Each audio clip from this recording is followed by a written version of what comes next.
Hands down, this is the best Kiawe development episode we've got.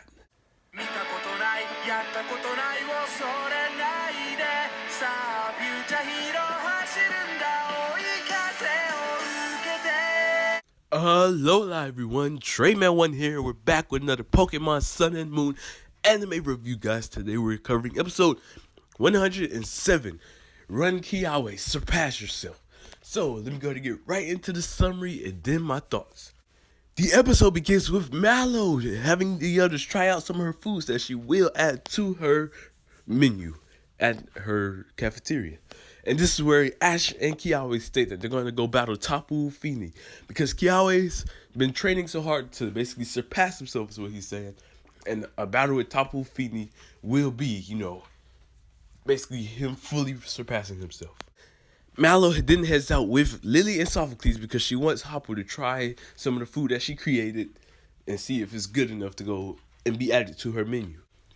This is also a really nice scene showing that, the companions are still working towards their goals while, Ash and Kiawe are doing their thing. This is a really cool scene showing Mallow, working on the foods. She created 3 new foods with the pony radishes, and she's going to create another one later on in this episode. The episode shows Lana, Brion, and Evie getting ready to train on working on their balloon, basically. And this is also a really nice scene as well because, it's just showing that they're still working, even though Popplio just evolved. As Ash and Kiawe are going to go meet Tapu Fini, you see that Ash has become very competitive with Kiawe and trying to outdo him, basically, in seeing Tapu Fini first.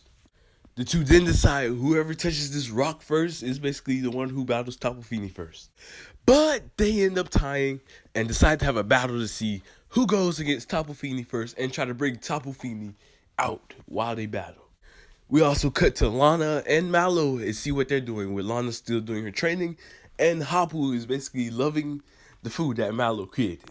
We cut back to Ash and Kiawe and we get to see a really amazing double battle. Ash is using Pikachu and Torracat, and Kiawe is using Marowak and Turtonator. And oh my goodness, I gotta say, this battle was really, really amazing. The animation was so nice and fluid throughout the entire battle. It was also cool seeing Ash and Kiawe battle again because the more that we see Ash and Kiawe, the more I'm thinking that Kiawe and Ash may end up battling in the league, which in my league prediction I said they probably aren't, but now I'm starting to think more and more that they will battle in the league.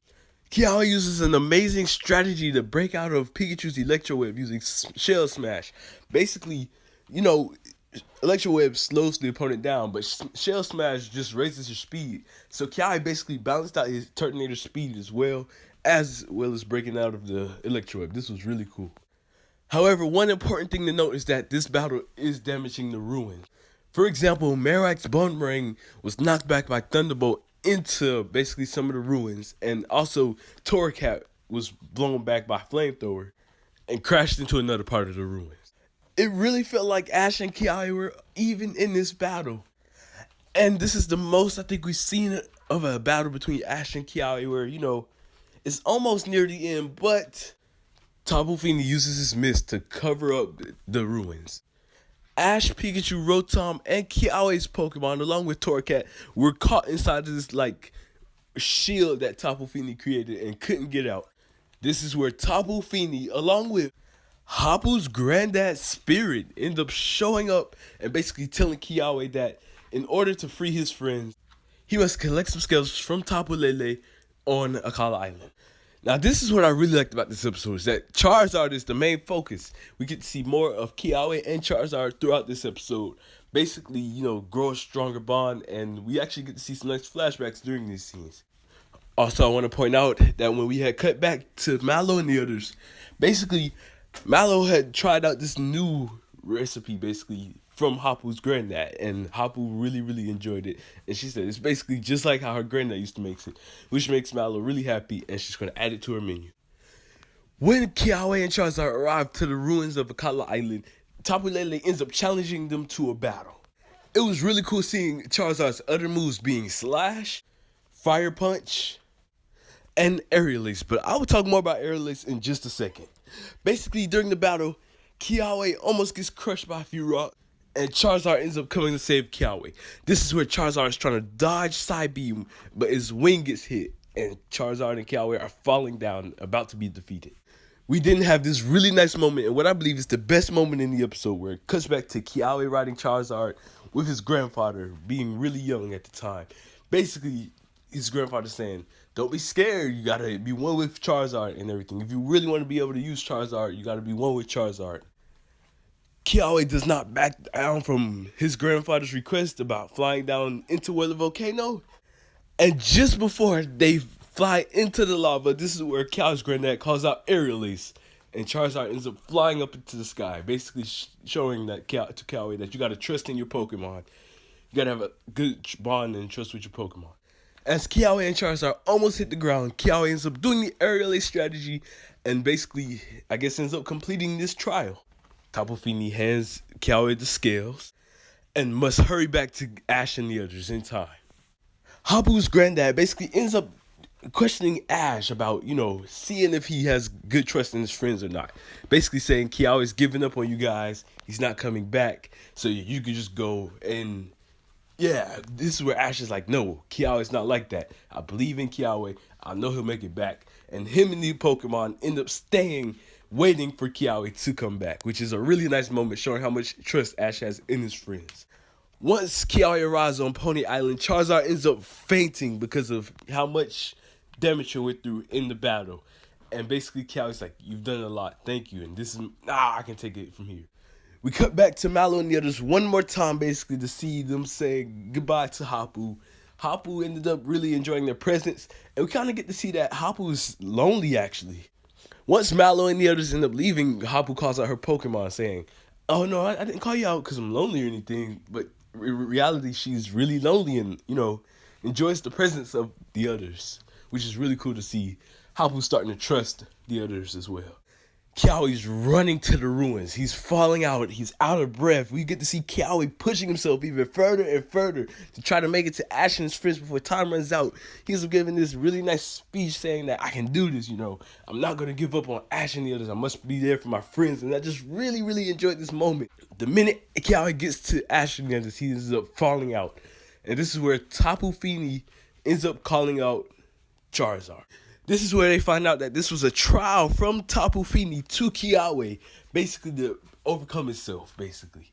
This is where the scales from Tapu Lele end up getting used to heal Charizard. And the most surprising part of this episode, Tapu Fini gives Kiawe the Flying Z. Oh my goodness, I was not expecting this whatsoever. A lot of people were thinking that Kiawe may get a Keystone and Mega Evolve Charizard. I was actually on that side as well. But little did I know that Kiawe would have got the Flying Z. And I am glad that he's got it because, he has other Z moves that he can use. This also confirms that Kiawe will use Charizard in the Alola League. A lot of people were questioning if Kiawe will use Charizard because basically it was just kind of the ride Pokemon for Kiawe. But this episode right here confirms, yes, Charizard is Kiawe's Pokemon, and he will use it in the league, which I am really glad that he will. Hapu's granddad then ends up telling Kiawe to try out his new Z move with Charizard. And this is where we get the amazing animation of the flying type Z move, Supersonic Sky Strike. This Z move was animated amazingly in my opinion. Oh my goodness, seeing this Z move being used with Charizard was completely awesome. We even get to see Ash, Pikachu, Turtonator, and Marowak completely surprised by the explosion that the Z move has caused. Like, oh my goodness. This Z move is going to do some serious damage in the league. And this episode really makes me want an Ash versus Kiawe battle in the Alola League even more now. Where Ash uses Pikachu, Lycanroc, and hopefully by this time Incineroar against Turtonator, Marowak, and Charizard. Because we've seen Torracat battle against Kiawe's Pokemon a few times. The first time they had the double battle was Lycanroc and Litten, and now we're having another double battle with Torracat and Pikachu. Pikachu and Turtonator have had many battles throughout the series, and I really do believe these three Pokemon would really be good against Kiawe. Now, the episode ended in another surprise. We get to see Kiawe, and I really did love this moment. Kiawe's granddad and Hapu's granddad watching over Kiawe, basically as he did the Z move. Like, Kiawe's granddad is looking proud of his basically grandson because he did it. He's one with Charizard now. This is really cool trial for Kiawe. He surpassed himself, and it's really showing how much growth and development Kiawe's basically got throughout the series, basically, where it's coming with trusting his Pokemon. With Marowak, for example, he didn't trust that Marowak could use the Fire-type Z move. He always used it with Turtonator. He had to gain trust in Marowak. Same with Charizard. He had to gain trust in Charizard. Now that he's trust with all of his Pokemon, he's ready to do this stuff. Like, he's ready to compete in the league, use these Z moves. And I really did love this episode because it was, like, really cool seeing the flashback to when Kiawe was young. How he was so terrified, how he didn't trust Charizard at the time. But now, where he had full trust in Charizard, and basically he ended up saving both him and Charizard from losing, basically, that battle with Tapu Lele. Also got to say, the animation in this entire episode was amazing. Like, just a small battle, the Ash and Kiawe battle itself was just super amazing. Like, oh my goodness. I got to say, the battle was really fast-paced, outgoing, and just, it was really nice detail and animation right there in that battle. It was really cool. Also, the animation for the Fly MZ was spectacular. And the music that played when Kiawe first used it, the X and Y legendary battle theme, really fit so perfectly with this moment. Because it was like, oh my goodness, the music throughout this entire episode was awesome. I don't know what the song was that played when Kiawe battled Tapu Lele, but it was like, it felt like a kind of a Kala Island, Pony Island type of theme. It was really fitting as well. The battle with Charizard and Lele was really nice. Getting to see all Charizard's moves and possibly making predictions of what he'll do in the Alola League. What strategies will he come up with Charizard. It's really exciting now. This Pony Island arc has been really, really good developing the characters. Like the last episode with Sophocles and Lana was really nice. This episode, I did not expect it to be a Kiawe and Charizard episode. Like, I always thought it was going to be Marowak or Turtonator, but no, Charizard. And he ends up completing a trial. This is basically like a grand trial for Kiawe, I guess you could say, which is awesome as well. Oh, I really did like this episode. This episode, in my opinion, was the second best episode in this arc. The only reason it's not the first is because I still really love that Ash and Gladion episode. That episode was really awesome. But this episode is really close second. If not, it is tied for the best episode of the Pony arc. I am also really glad that they're developing Ash and Kiawe's rivalry even more. Even Rotom stating a great battle between two rivals. Now, yes, Kiawe and Ash, if they do battle in the league, I don't believe it's going to be like in the finals or top 8 or top 4. Because I really do feel like the finals will be Ash and Gladion, top 4 Ash and Hal. Maybe Ash and Kiawe will battle in the top 8 or top 16. I really don't know yet. We don't know what to expect from the Alola League. We just know that it's coming soon. And we got a lot of amazing trainers entering this league. In the comment section down below, let me know what you guys thought of this episode. I really, truly enjoyed it. This was an awesome Kiawe development episode. And I can't wait to see more of the Pony arc. The Pony arc has been really good so far. And is one of my favorite arcs for developing the companions. Of course, Ash's big arc was the Ula Ula arc. But now that the companions are getting great development, I'm really glad as well. Next week's episode, oh goodness, next week's episode, I'm not ready for it, because we're going to see Mallow's mom and Stoutland, Hapu's granddad, possibly even Kiawe's granddad again. If not, then I do believe that this episode, like I said, is the one focusing on Kiawe and his granddad. Thank you all for watching, and I hope you all enjoyed this review. Don't forget to leave a like and subscribe, and in the comments below, let me know what you thought of this episode. TreyMan1, peace out.